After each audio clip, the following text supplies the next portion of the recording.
안녕하세요. 정치를 쉽게 풉니다. 정치의 10단. 오늘 채널A 방송에서 김한규 민주당 의원은 시민들을 분노케 하는 망언을 했습니다. 이재명 대표의 퇴원 발언에 대해 평가하면서 그는 이렇게 말했습니다. 적대적인 정치 문화 속 검투사 같은 느낌으로 선열이 낭자하게 상대방을 찔러야 지지자들이 좋아하는 문화에서 이 대표가 본인이 피해자가 돼보니 한 번 더 느꼈을 것이다. 자, 동지의 언어로 정확하게 비평하기 위해서 그 발언의 전후 맥락까지 다시 한번 들어보겠습니다.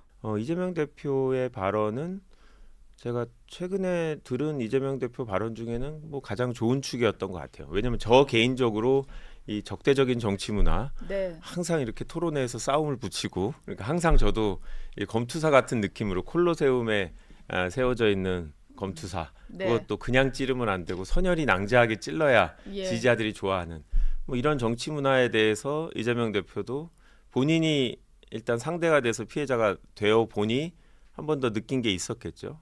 근데 저는 더 나아가서 당 내부에도 그런 갈등들이 있거든요. 뭐 저희 당 내에도 그런 갈등이 있고, 뭐 국민의힘 내에도 이준석 전 대표가 나가기 전에는 또 그런 이제 갈등들이 있고, 이제 그런 부분에 대한 문제 의식도 한 번 더 이야기를 하셨으면 조금 더 공감을 얻지 않았을까라는 생각이 들고, 이제 당무에 복귀하게 되면 당무 운영에서 그런 모습을 보여줘야 국민들이나 뭐 당원들이 더 진정성을 이해해 주실 수 있을 것 같고, 저는 이준석 전 대표가 국민의힘을 탈당하면서 기자회견 할 때도 비슷한 얘기를 했어요. 이 성과 악으로 상대를 규정하고 콜로세움을 세우는 정치를 종식해야 된다라고 얘기를 했는데, 이런 사건을 계기로 여야 모두 조금 이 선악구조의 전쟁적 정치관에 대한 문제의식을 공감하는 그런 분위기가 됐으면 좋겠다는 바람입니다. 자, 김한규 의원의 발언의 문제점은 상대를 말로 쓰러뜨려야 하는 국회 상황과 테러범에게 칼로 찔려 생사를 오갔던 이재명의 상황을 동일시했다는 겁니다. 자, 그것을 감히 동일시할 수 있었던 그의 인식은 이런 게 아닌가 싶습니다. 그간 김한규 의원은 이재명 암살 테러 국면에서 생사를 오갔던 상황의 심각성을 크게 공감하지 못했던 겁니다. 그리고 이전까지의 상황 인식이 시민들과 크게 달랐던 겁니다. 검찰이 이재명을 죽이려 한다. 언론이 펜으로 이재명을 죽이려 한다. 그러다가 진짜 칼로 죽이려 했다. 이런 상황의 맥락을 김한규는 공감하지 못해왔던 겁니다. 동시에 민주당의 강성 지지자들은 콜로세움에서 선열이 낭자하게 상대를 찌르라고 외치고 거기서 희열을 느끼는 사람이라고 생각했던 거예요. 그런 분위기 속에서 자신은 상대를 찔러야만 하는 검투사라는 자신에 대한 연민 또한 읽힙니다. 그래서 이재명도 당해보니까 달라졌다라는 식으로 들렸던 겁니다. 그래서 현재 시민들은 김한규 의원을 사이코패스라고 부르고 있는 겁니다.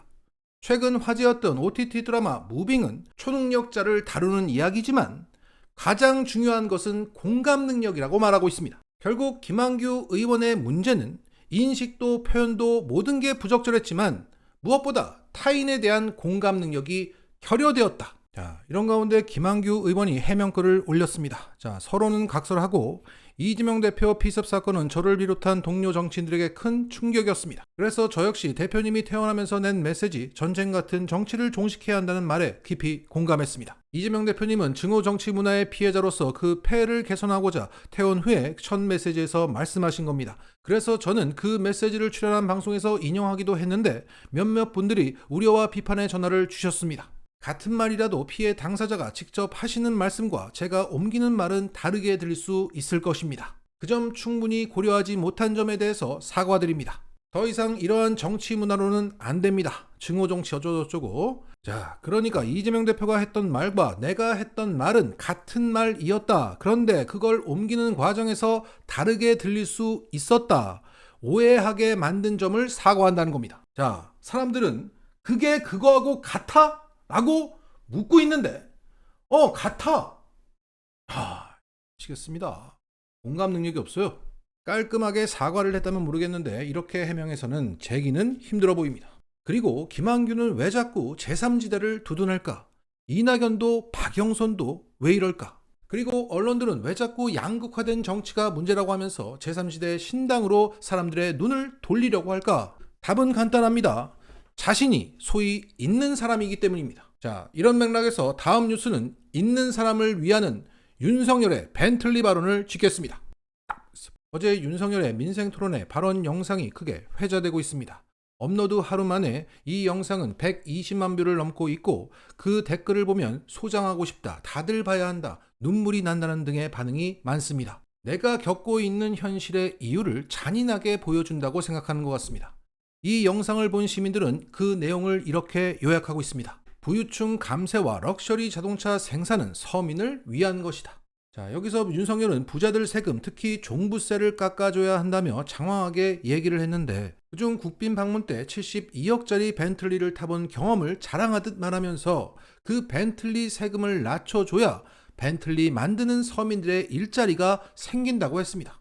그리고 동시에 있는 사람은 부담은 되겠지만 그게 뭐 절체절명한 건 아니라고도 말했습니다. 하지만 결론은 있는 사람한테 세금을 뜯으면 서민은 죽는다였습니다. 그러니까 있는 사람은 절체절명한 것도 아니라서 세금을 내도 되는데 서민을 위해서 내게 만들면 안 된다는 소리입니다. 이러한 대단한 헛소리를 했기 때문에 시민들은 아연실색했고 시민들 눈에는 그의 태도와 자세 또한 거슬렸나 봅니다. 제가 경제학과 출신으로 지금도 이 부분에서 일하고 있는데 정말 대한민국 대통령의 시장경제 논리 수준이 저 정도라니 참 슬픈 현실입니다. 60년 살면서 이런 무식하고 얼빠진 대통령은 처음 본다. 이 무식한 말을 듣는 것 자체가 너무 우라가 치민다. 이번 투표가 얼마나 중요한지. 90살 부모님도 이제 정신 차릴 것 같다. 무슨 이게 대통령이라고 말씀을 하시니 억울하고 또 억울하다. 이게 바로 대한민국 보수 기득권 엘리트들의 찐 생각이다. 다들 역풍 맞을까봐 이렇게 노골적으로 말을 못했을 뿐이다. 대단하다 진짜. 이 발언에 공감하고 감탄하는 30%의 유권자가 있는 현실이 엄혹한 거지. 좌우를 떠나서 살면서 저렇게 리더십 없고 생각 없는 대통령은 처음 본다.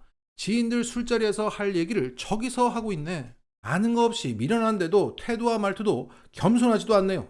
건들건들 공성과 거리가 먼 태도에서부터 사용하는 언어의 저급함, 경제에 관해서 서민들로서 이해할 수 없는 논리는 국민 모두의 대통령으로서 부적절한 사람임이 증명되는 것 같아요. 씁쓸하고 부끄럽고 화가 나네요. 두서없이 말하면서도 단어 자체를 제대로 못 말하고 멈칫거리고 한 줄이면 끝날 말을 6분 동안 듣는 사람 괴롭게 하는 아주 대단한 능력의 소유자다. 와, 대박이다. 회의 때도 저렇게 지 혼자 떠든다는 거지? 다 필요 없고 총선 200석 만들어서 탄핵을 하든 개헌을 하든 하루빨리 끌어내리자. 저 바보가 나라를 실시간으로 말아쳐먹게 놔둘 수가 없다. 너무 편하게 살았으니 서민들의 삶을 이해하지 못하네. 정말 대통령의 생각이 저렇다는 게 충격이네요. 이제 보수 국힘과 결별하렵니다. 이제서야.